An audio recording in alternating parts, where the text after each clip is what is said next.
we need to go back and do a second pass at Philadelphia, because there's a few little details in there that are so impactful for the way that we live out our faith in the world. And we've talked about this before, so by the time we get to the end, as we've gone through these classes over the years, you'll see something that's being repeated, and it's such a cool picture of the way that God is working after Jesus' death, resurrection, and ascension. Once he became Messiah, the cosmos shifted. And it shifted in a way that creates this amazing kingdom of God anywhere in the world. And it's really cool because it's one little sentence that John's going to switch something in the way that the Jewish thinking was, that tells us, God is up to something and moving because Jesus is now Messiah. So the idea is going to be the New Jerusalem. And the image that you see on the screen is a 13th century tapestry, French tapestry. And the image is, of course, the New Jerusalem. It pictures John standing there on the left, God up in the heavens, and just like Revelation says, the New Jerusalem is coming down from God who's in heaven.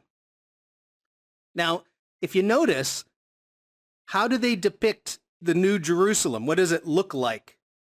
Well, if it was, this tapestry is 13th century France, oddly enough, it looks exactly like a 13th century French city. So they're depicting that New Jerusalem. Now, what's cool about that is they got the picture that the New Jerusalem, as we'll see, is coming down from heaven, and it manifests itself wherever the temple of God is, wherever the people are. So it's actually pretty cool, even though you look at it and you say, aha, that oddly looks like France and not anything that's in the Middle East. All right, so there's our picture. That's what we saw last week. St. John's Church in Philadelphia. Not a lot to look at in Philadelphia, so we won't do a lot of pictures, but we want to do a quick review of what was happening in Philadelphia, and then how's John weaving this into a message. So the first thing we noted about the message is Philadelphia, he leans on the idea of their suffering. So they had been suffering from earthquakes. That creates tremendous anxiety, right? When we bump into the limitation of not being able to know the future, it creates anxiety, and that is a form of suffering. We suffer anxiety when we feel like another earthquake can hit at any moment. They suffered a famine. I mean, that had to be terrible to wonder where your next meal is going to come from, and relying on their community or on God to provide. And then they're suffering persecution. So they're suffering, yet they persevered through it. They did not deny Jesus' name. And that's really the key, because through all suffering, as all of us in life will suffer, God, he wants you to be faithful through the suffering and then grow out of that suffering to say, aha, I can see that in spite of all the suffering, that God was with me the whole time. So that's kind of a review of last week, that it surrounds this idea. And then John says in the letter, because you were faithful, now I'm going to be faithful to you. And he goes into this whole thing about building a new temple, and that you're going to be a pillar in that temple. And it's a picture of stability, and nobody can take you away. And it's all the imagery that comes right there out of Philadelphia. So the next thing, what we're going to do today is we're going to cover 4 main topics, and they may seem disjointed, but there's a point somewhere in all of this where they meet. So I want to give you the main topics, and then we'll walk through them. The first thing we have to understand is when we see the term, John's going to use it in the letter to Philadelphia, of the New Jerusalem, that's not something new, right? That comes, the very first place we find it is Ezekiel, and it's a mystical vision that he sees of this New Jerusalem. And then that's going to flow, that idea of New Jerusalem flows through other Jewish writings that we aren't familiar with, so we wouldn't know that. But it's important to know that John's not coming up with something new. So we'll look at that, how they viewed the New Jerusalem, and then how John's going to change it. He's going to change something that's really just magnificent. The second thing we need to look at, and this seems independent, but it does play, is that suffering leads to spiritual growth. Or, put the other way around, you grow through suffering. Well, that sounds fun. So thanks God for that, because God created us that the way that we grow closer to him is we have to go through a period of suffering, and that's no fun. No one wants to do that. But we'll talk about suffering and spiritual growth. The next thing is there's one little teeny reference in this letter to a crown, and you think, now where did that come from?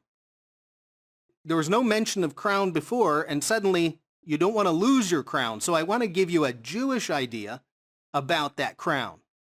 And then the last thing is we're going to ask if what John is saying applies to the church there at Philadelphia, how does the New Jerusalem apply to us today?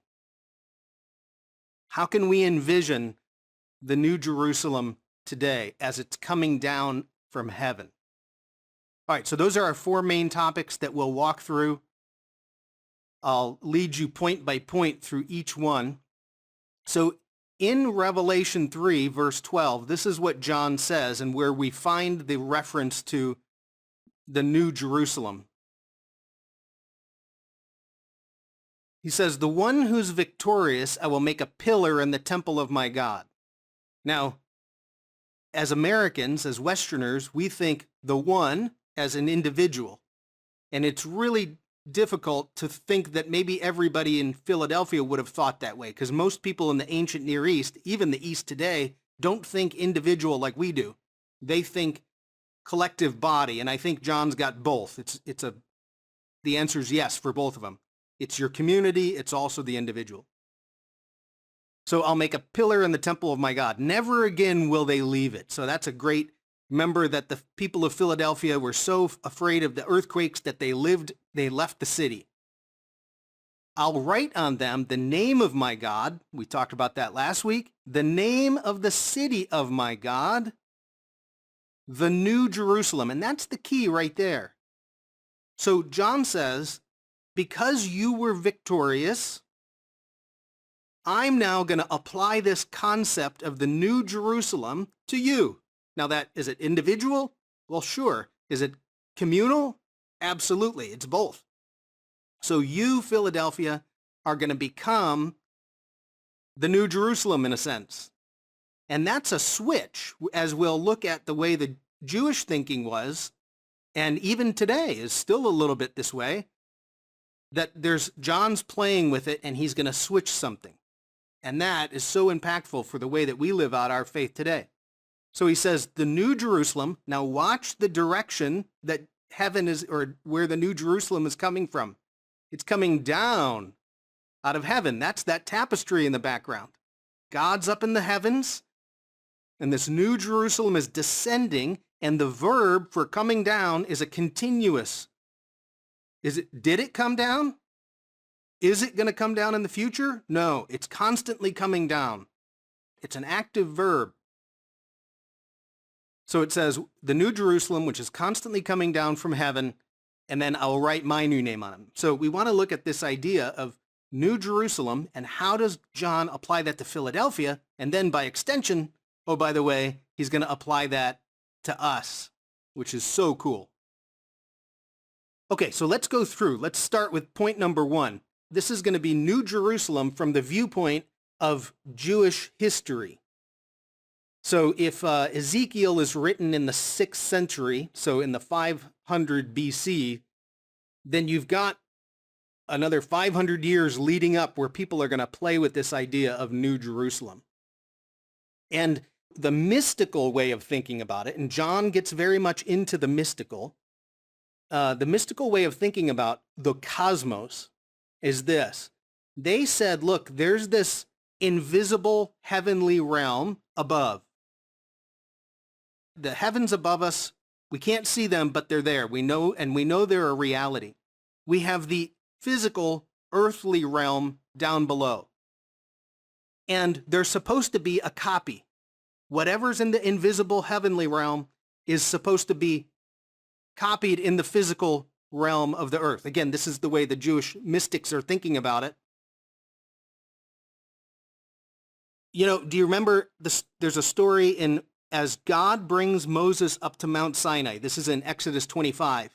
He says, Moses, I want you to build the tabernacle according to the image that I'm going to show you.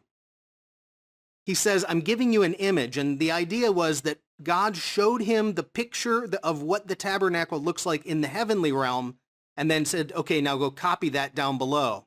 So whatever is in the physical should match the heavenly. The problem is man corrupted the physical.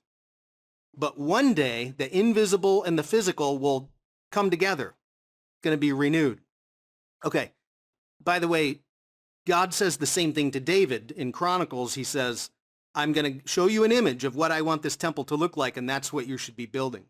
So here's the idea. And when Jesus teaches us to pray, our Father who's in heaven, your kingdom come, your will be done, and then on earth. So the idea is that this invisible heavenly realm descends into the physical realm. We bring the rules and the ruling of God in heaven down to earth.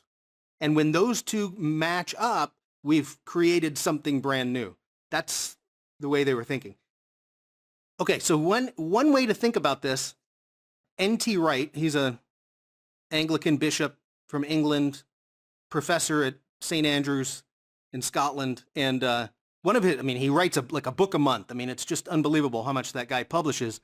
One of his books, Simply Good News, he talks about this idea that part of what God wants to happen is to bring those two realms together. You have God's realm, the invisible heavenly realm, and he wants to bring that together with man's physical realm. And by the way, he wants us to do it actively. Like sometimes we feel like we're sitting around going, okay, God, get on with it. Let's get the program moving and, send your Holy Spirit to convict everybody. And as N.T. Wright points out, no, you're the vehicle to bring that. So we have to actively participate in this redemption of the world because God puts his name on us. And the thinking is wherever God, the heavenly realm and the earthly realm overlap is where you get the manifestation of God's presence, right? So in the Jewish mind, it's the temple.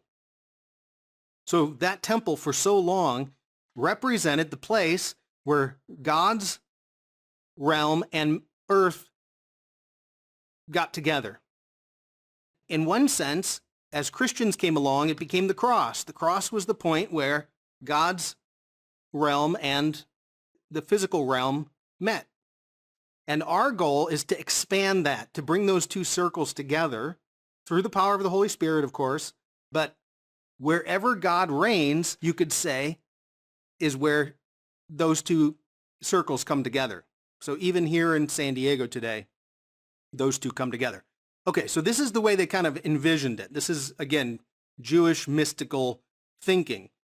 Now, whenever they wrote about it, and I'll show you a couple different places throughout Jewish history where we can find these writings, you'll always find these heavenly icons. And the icons are symbols that say, we're talking about the New Jerusalem now. So first of all, they'll mention New Jerusalem. So Ezekiel is talking about the rebuilding of Jerusalem and the temple. That's in his vision. So New Jerusalem, temple. Ark of the Covenant is one. The Ark returns somehow. The Tree of Life. The Tree of Life is, whenever they talk Tree of Life, they're talking New Jerusalem is being manifested. Well, does John talk Tree of Life? Yeah, and remember in his letter to the Ephesians, so Tree of Life, John says, yeah, there's a Tree of Life. That's a heavenly icon, and it says something's being restored. You have manna. John mentions manna in the letter to Pergamum. You have the river. The river is flowing. That's in Revelation 22. And then the Messiah. So they envisioned that when God was going to bring the New Jerusalem back, that there's this Messiah, a king that's going to reign. Well, in the book of Revelation, it's Jesus from beginning to end, right? He's the Alpha and the Omega. He's reigning as the Messiah. And if he's reigning, then we should see all of these heavenly icons showing up. And that's exactly what we find in the book of Revelation. So in Ephesus, to the one who overcomes, remember, it's the once you overcome suffering, I'll give you the right to eat from the tree of life. And then John, through that use of the Greek word, a different Greek word, says, and oh, by the way, that tree of life is the cross. So tree of life. At Pergamum, he says, to the one who's victorious, you'll eat the hidden manna. Well, if you know Jewish New Jerusalem thinking, the mystical thinking, that's what's going to happen when the New Jerusalem is built, is the manna is going to come back. So at the moment John says, I'll give you that right to eat the hidden manna, you now know the Messiah is here and the New Jerusalem's being restored. So anyways, these icons, they're found all throughout other extra Jewish writings, and they're all talking about this thing that's going to happen some point in the future where God's presence and earth come back together, all things are redeemed, and they call it the New Jerusalem or the heavenly city. So some things that show up, and these show up in Revelation, is that you're going to have a messianic kingdom. So the moment you declare Jesus the Messiah, it means the kingdom is there.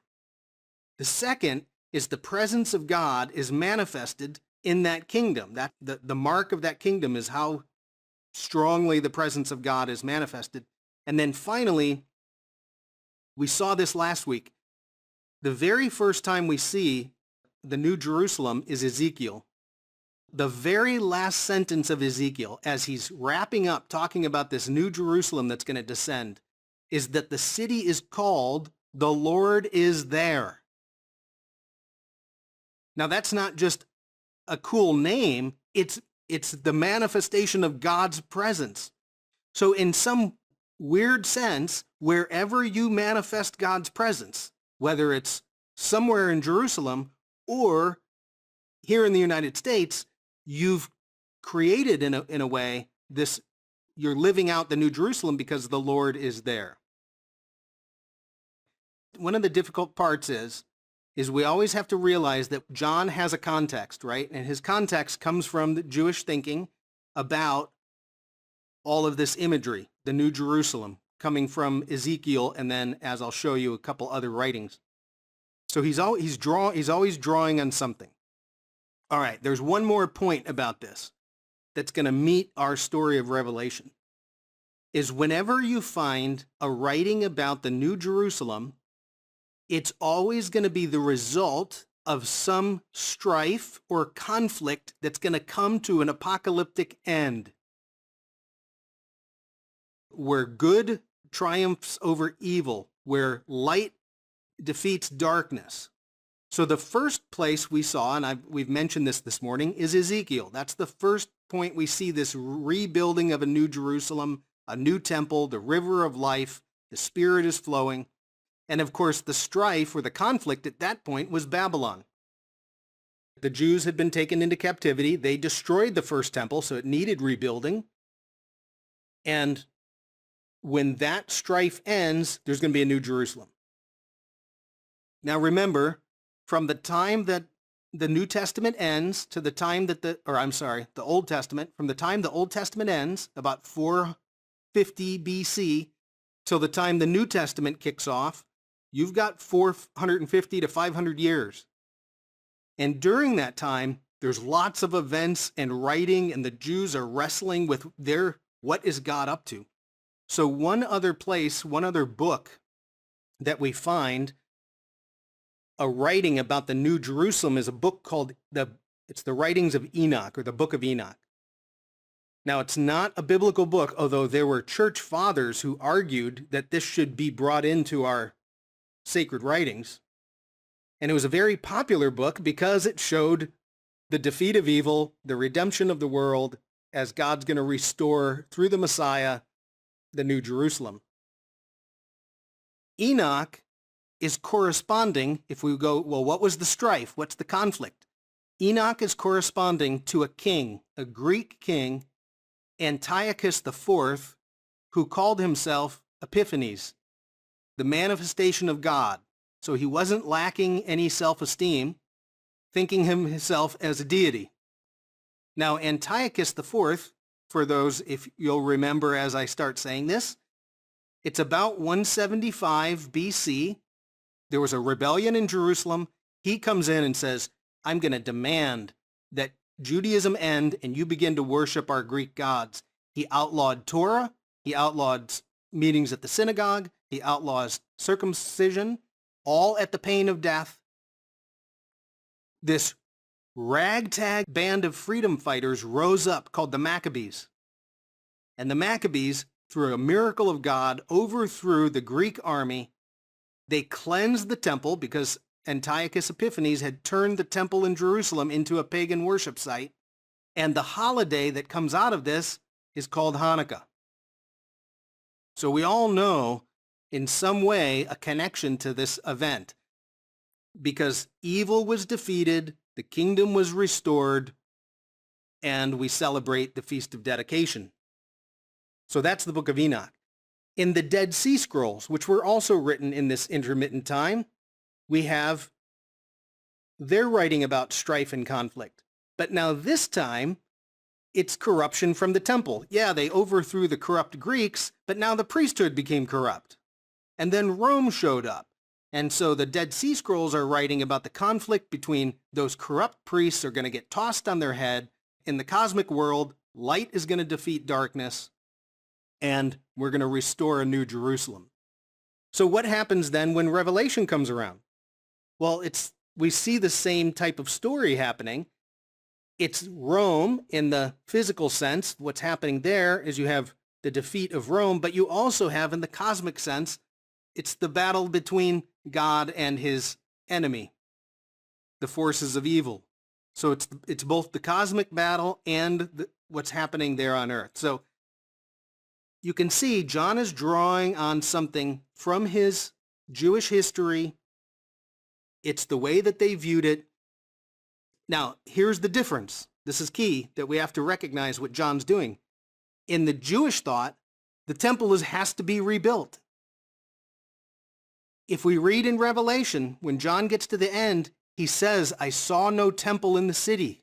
The temple was the presence of God and the Lamb. So the switch is that John doesn't see that there must be a temple rebuilt. So we could say today, there's no temple in Jerusalem. Do we need that temple in Jerusalem in order to feel God's presence? No way. Because in our view of the world, God's everywhere. So I think, okay, John switches something. That's key. So that's point number one. There's a context for the New Jerusalem. John's drawing on that context, and then he's going to switch something, and then he's going to apply it to the people there at Philadelphia. And by extension, I would argue, he's applying it to you too. To say, go be the New Jerusalem, manifest God's presence in the world. All right, so that's point one. Point two, and this is where my handout got long because I had to put a diagram on here about spiritual growth. We notice at Philadelphia the suffering that's happening.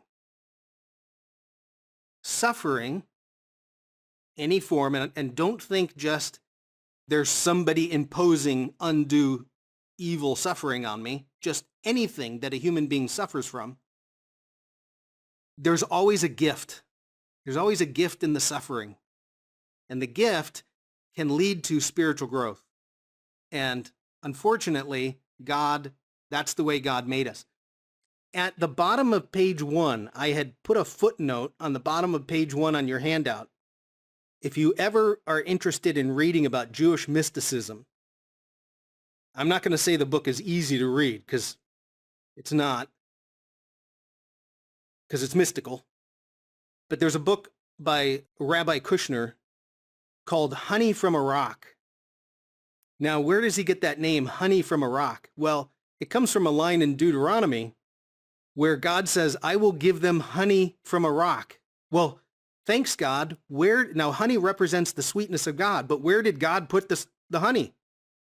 Inside of a rock, which means you have to go through something, a struggle of sorts, to get to the honey. And you think, what? So anyways, it's so cool. Just that little honey from a rock says, I got to go through the rock to get to the sweetness of God. And I think we all know that inherently. But okay, so spiritual growth. Spiritual growth happens always in a crucible. It happens in the difficulty of life. And the difficulties are not always imposed from the outside by somebody else. It can just be that life happens. We all face our limitations. And I know many people have gone through terrible difficulties in life. And as they've come through it, they say, wow, I felt really close to God in that moment. It's like where everything around you is stripped away. All the things that you relied upon to make your life normal get stripped out. And suddenly you're stuck having to rely only on God. And of course, he's the rock and he's there, which is amazing. But the stripping has to happen for you to get to that. That's what I mean. So you feel it as suffering. It's the most difficult times in life. If you think about the idea of what God did with Israel, he took them out of Egypt where there was food and water, even though they were slaves, and he took them to a desert. So the stripping in biblical metaphor is desert. It's when you get pulled out into the desert. COVID-19 is, in a sense, a desert. It's a stripping away. All the things that brought normality to my life are gone. I tried to watch a baseball game yesterday, and they were piping in crowd noise. And they had, at the Los Angeles game, they had like 50 fake cardboard cutouts of people sitting behind home plate. I couldn't even watch it. I was suffering from lack of live baseball is what it was. But that's the desert. God takes us into the desert so we can grow. Now that's not fun, but that's the picture of the Exodus. He wants to dwell with you. Okay, here's the point, and I didn't put this on your sheet, but the goal of spiritual growth is so that you can become attuned or closer or in union with or to hear better God. Where do you hear God speak the loudest? Well, unfortunately, it's in the desert. So as God pulls us into these desert-like situations, it's when we can hear God the clearest. And we talked about this a while back, but the word for speak in Hebrew, dabar, D-B-R, means to speak. It's also word is dabar. The word for desert is midbar. The word for desert is derived from the word for word. Where do you hear God's word? In the desert. So, okay, so our goal is spiritual attunement. Now, here's where my slide got long, because I want to give you a picture of, we have 2,000 years of Christians watching spiritual growth. And there tends to be stages, and you may not have ever heard this before, but as we study spiritual growth, you can see stages of how people move and their spirit grows, but it's not a map. And, as Dr. Fauci says, no model is ever completely accurate. So models are always limited, but this is just gives you some idea of some stages as people move through spiritual growth.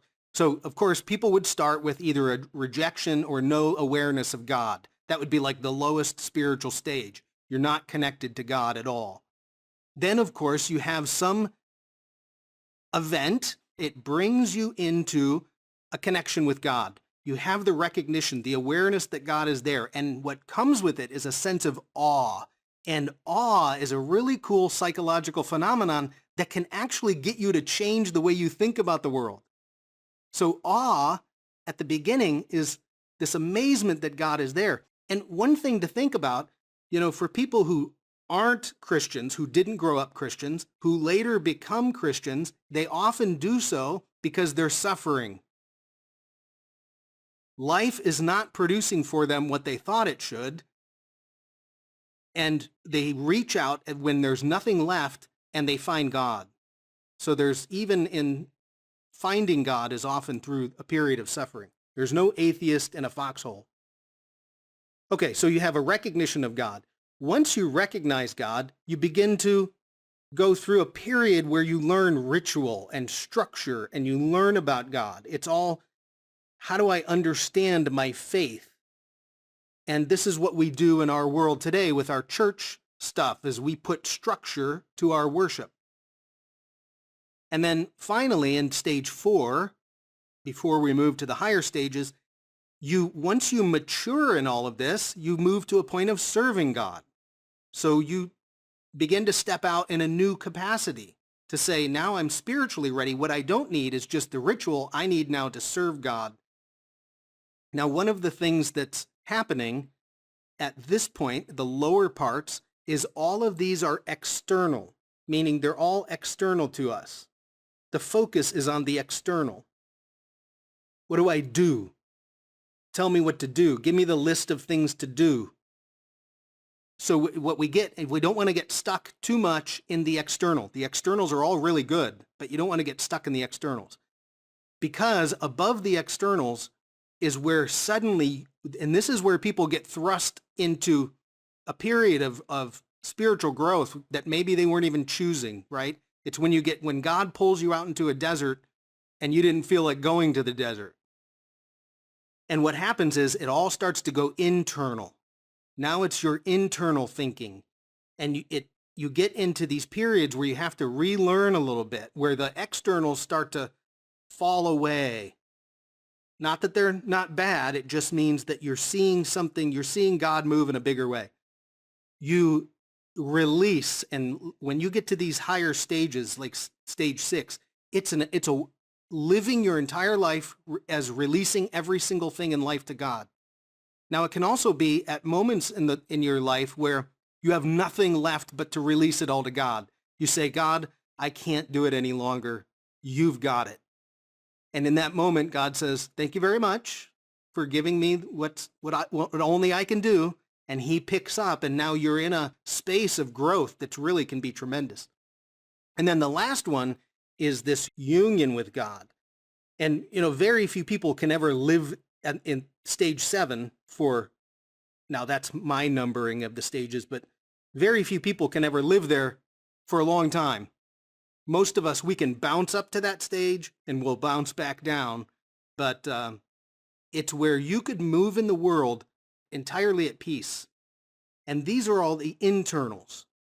So one of the limitations of a model like this is it's not static, and I don't want anyone to think that number 7 is better than number 6 or number 5 or whatever. It's just simply to give us a vision. It also has nothing to do with salvation. It's about your spiritual growth. Now, the point is, in all of this, is it's a journey through suffering. You have to meet the limitations that are inherent in being. The fact that you're a human being means you're limited. And when you bump up against a limitation, whether it's you get sick, whether it's a loss, whether it's anxiety because you don't know the future, those are all limitations that we suffer from. And it's when you bump up against those limitations that you can grow. You start to strengthen your spirit. You can do this on your own, right? Just like you go to the gym to strengthen yourself, you use discipline. You can do the same thing through practice of spiritual practices, like fasting is a spiritual practice. Okay, what's the goal? Well, the goal here is to hear God clearer. As you go up the stages, you become more attuned to God and you can hear God better. And I think all of us have recognized that as we mature in our faith, that we start to, as we pay attention to it's this little voice that kind of speaks to us and calls us, that you realize, you start to realize that that's God moving, right? One thing to notice is if you look at this model right here, Jesus, the arguments that Jesus is having with many in his day have to do with their they're too much living in the externals. Wash your hands, do this, wear your tassels. If you didn't act this way on Sabbath, and if you don't, you're somehow, and Jesus is like, you're missing the point. The point is to go rise up above the externals, not that they're bad, to hear God more. And of course, Jesus, being the Messiah and part of the Trinity, he hears God perfectly, and that's part of what he demonstrates to us. Okay, so it's all about enduring suffering. Now, given that, let me show you a quote from James. I put it on your sheet so we don't have to turn there. And you all know this quote, but hopefully we can see the quote with new eyes if we understand that suffering has a purpose. There's always a gift in the suffering. We just have to find the honey that's inside the rock. So he says, "Consider it pure joy, my brothers and sisters." Now, have you ever read that and thought, joy? Really, James? Are you sure? Whenever you face trials of many kinds. So we're supposed to face a trial and consider it joyfully. Why? Because there's a gift in the trial. Somewhere in there, God, help me find the gift in all of this COVID-19 as I have to rely on you. So he keeps going, because you know that the testing of your faith produces perseverance. Now, that word perseverance shows up, of course, in our letter to Philadelphia. And then James says, "Let perseverance finish its work so that you may be mature and complete, not lacking in anything." That's moving you towards a more perfect union with God. And so part of what we're supposed to do as we walk through life as Christians is it's not about attaining one level like we're better than anybody else. It's saying, God, I constantly want to move to hear you better, to be more in union with you. And if we can constantly strive to do that, God opens doors for us. He gives you an open door. Walk through the door. So, okay. Hopefully that helps us understand that suffering is not for nothing. Suffering is where we meet our limitation, and God says, now that you've met your limitation, reach out to me and I'll take it from there. So it's about spiritual growth. Now, third, and this leads into it, there's this business of a crown. John says something about a crown, and so we have to think, well, where's he drawing his data from? And this gets a little bit wonky, but here's the verse. So let me just show you the verse first. He says, I'm coming soon. Hold fast to what you have. So he wants you to endure something. Don't give up. Don't let go. And then he says, so that no one may seize your crown. Now, first of all, where did you get the crown? Second, who's going to seize the crown? So we have to do a little bit of exploring on where could John be drawing from something about obedience to God or hearing God and maintaining your faithfulness and a crown. Where might he be drawing that from? Well, this is where it gets a little bit wonky, is it comes from a Jewish legend. And I put, if you wanted to go, for those of you who are interested in looking at some of the Jewish writings, if you Google Shabbat 88a, you'll find this story. That's just the way they label their writings. So it comes from a Jewish legend, and I'll walk through it in a minute, and I just want to make sure that we understand John being a Jew, same with Paul. You see you see both of them, and I'll show you two examples where they often weave something in that comes from Jewish legend. It's not from the Bible. And, we have to be careful not to take everything that's in Jewish writings and try to apply it to the New Testament, but you also have to realize that they're using the same ideas. So, for instance, one we saw in John has to do with Balaam and Balak. This was at the letter of Pergamum. And just to quickly review it, he says in the letter to Pergamum, he's talking about the Nicolaitans. He said, when Balaam taught Balak to entice the Israelites to sin. Now that sentence, if you go back to Numbers 24, which is in the Balaam and Balak story, you will not find anything written about Balaam teaching Balak to entice the Israelites to sin. You say, well, where does that come from? Because it's not in the Bible. Well, it comes from their legends. They're trying to fill in the blanks. And the question is, they went from Balaam said, I can't curse them, and the next thing you know, they're running around with the Moabite women.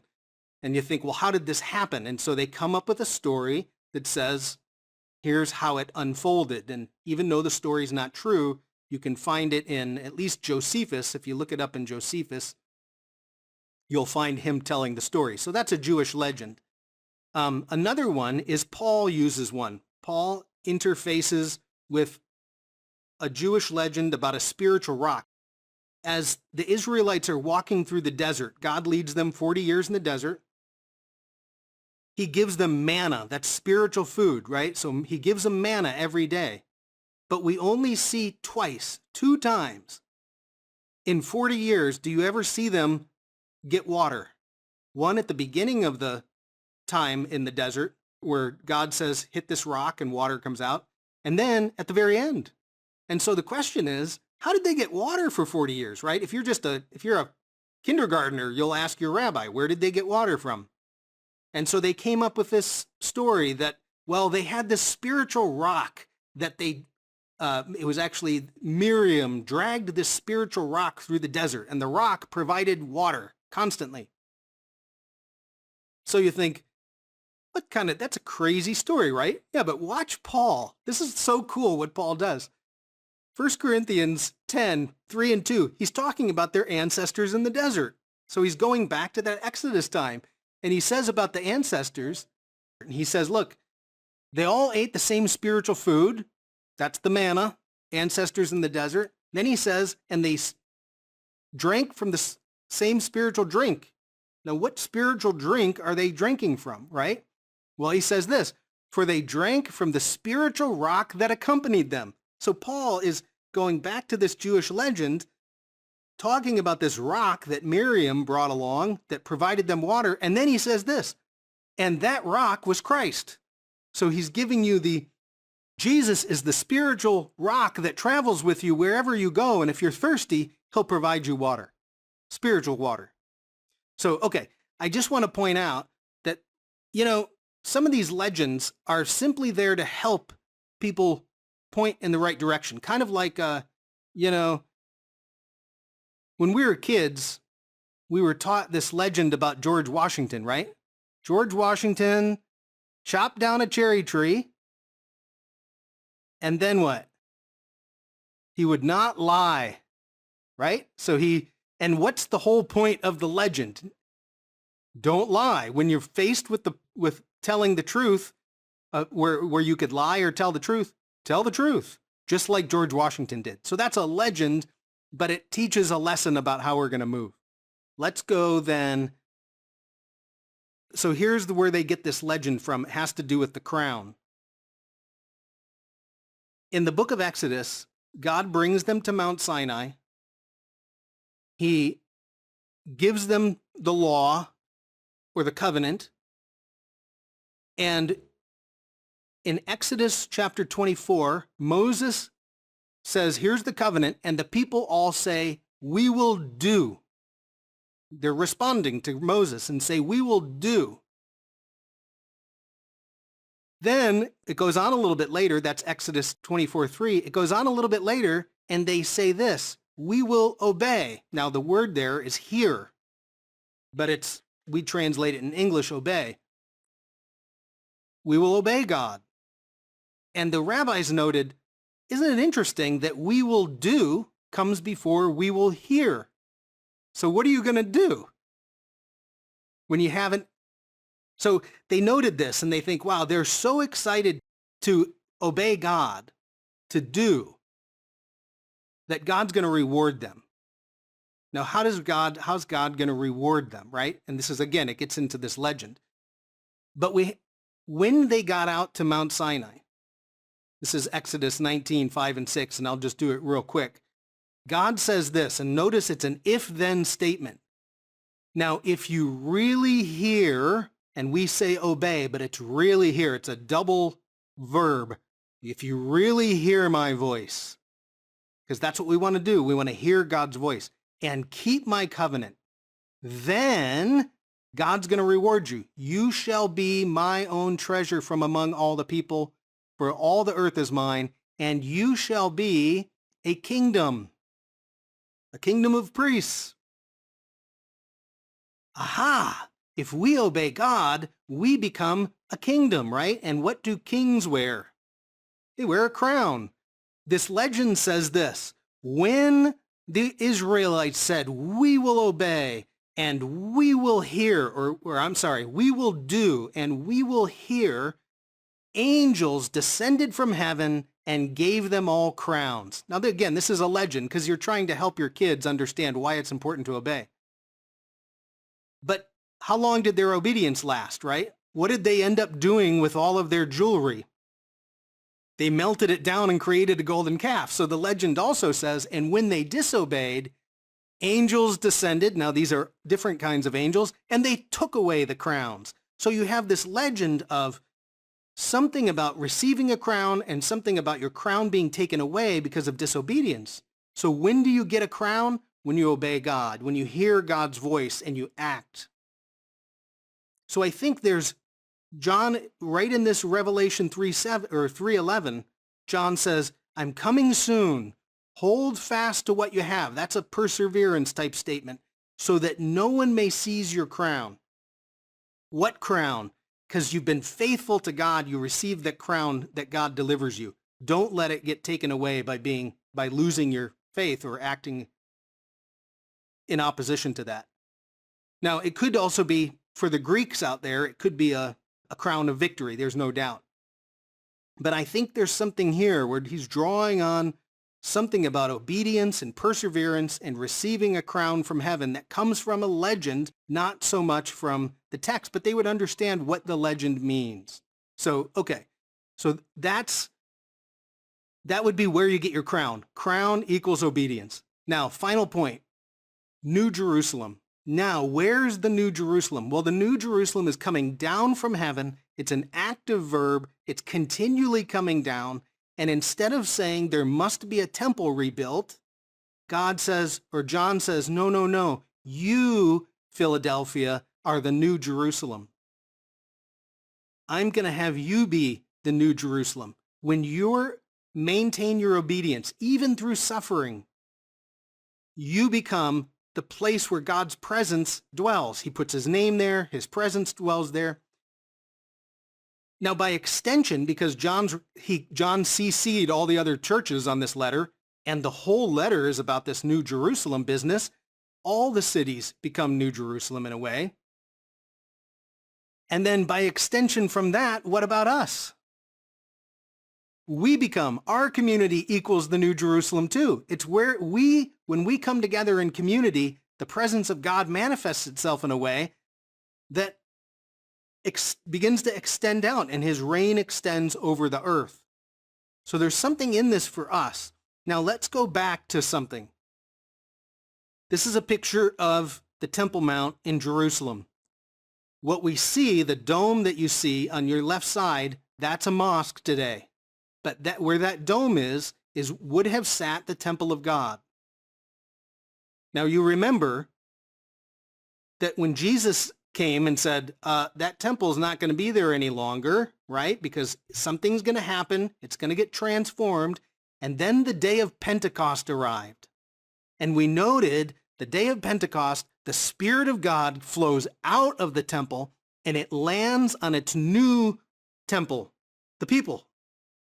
And I think there's something really important that as long as you have a physical temple, you assume that that's the only place God can show up. So God had to move. He had to change his address and say, no. I don't live there any longer. I'm going to move. I'm going to move into my new temple.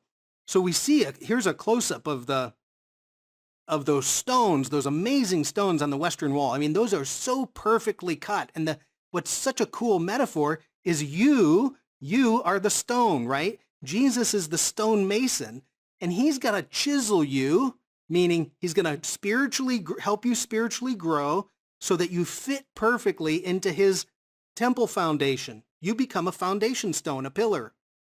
But you have to be shaped, and the shaping is spiritual growth, and the shaping hurts because he says, you don't need that anymore in your life. Here, let me shave that piece off. But you become one of these stones, and when we all get together as living stones in the position where we're supposed to be, the Spirit of God gets manifested. I guarantee you, Paul and Peter and John all captured this idea because listen to Paul. This is Ephesians 22. He says, and in him is Jesus, you too, now the you is plural. So in him, all y'all are being built together to become a dwelling in which God lives by his Spirit. So he speaks to Ephesus saying, when you come together, people, you become the new temple. You're the place that the Spirit of God dwells.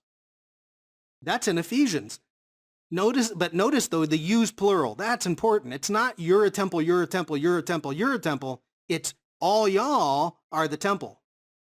So he says it also to Corinthians. He says, don't you know, you being plural?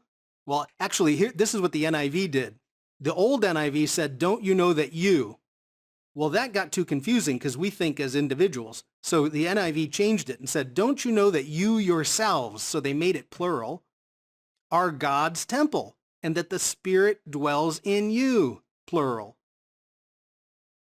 So where's God's temple? Where's the New Jerusalem today? Right here. It's on this Zoom call. All of us are stones being brought together in God's temple, and God's presence is manifested wherever we get together. Last one, and this is the one that's most relevant to our picture of the stones. 1 Peter says this, you, plural again, you also, like living stones, look at that, look at those stones behind you, behind that writing. I mean, they're perfectly formed stones, are being built into a spiritual house. Then he says this, a holy priesthood. Well, where did we just hear about the holy priesthood? Back in Exodus, God, I will make you a kingdom of priests. Peter says, that's you now. Go do it. So offering spiritual sacrifices acceptable to God through Jesus Christ. So I think the picture that we want to see is there's a new Jerusalem. John draws off of that old idea, the Jewish idea that there's a new Jerusalem coming. But this time, it's going to be manifested differently than they thought. It doesn't have to be rebuilt physically for God's presence to show up. It can be manifested without the temple changes. It doesn't have to be that physical temple. The temple is now us. It's the people at Philadelphia and a little teeny house church that suffered and came through it. It's the little teeny house church in Ephesus that flipped the Roman world on its head. It's the amazing work that Christians have done throughout history and even today are manifesting God's presence here. How do we grow? Well, it's through the suffering. So suffering, you look for the gift of spiritual growth so I can hear God more. And as you work through different periods of trials and grow, the next trial, your faith is stronger. You say, I can do this because God was with me through all the other trials.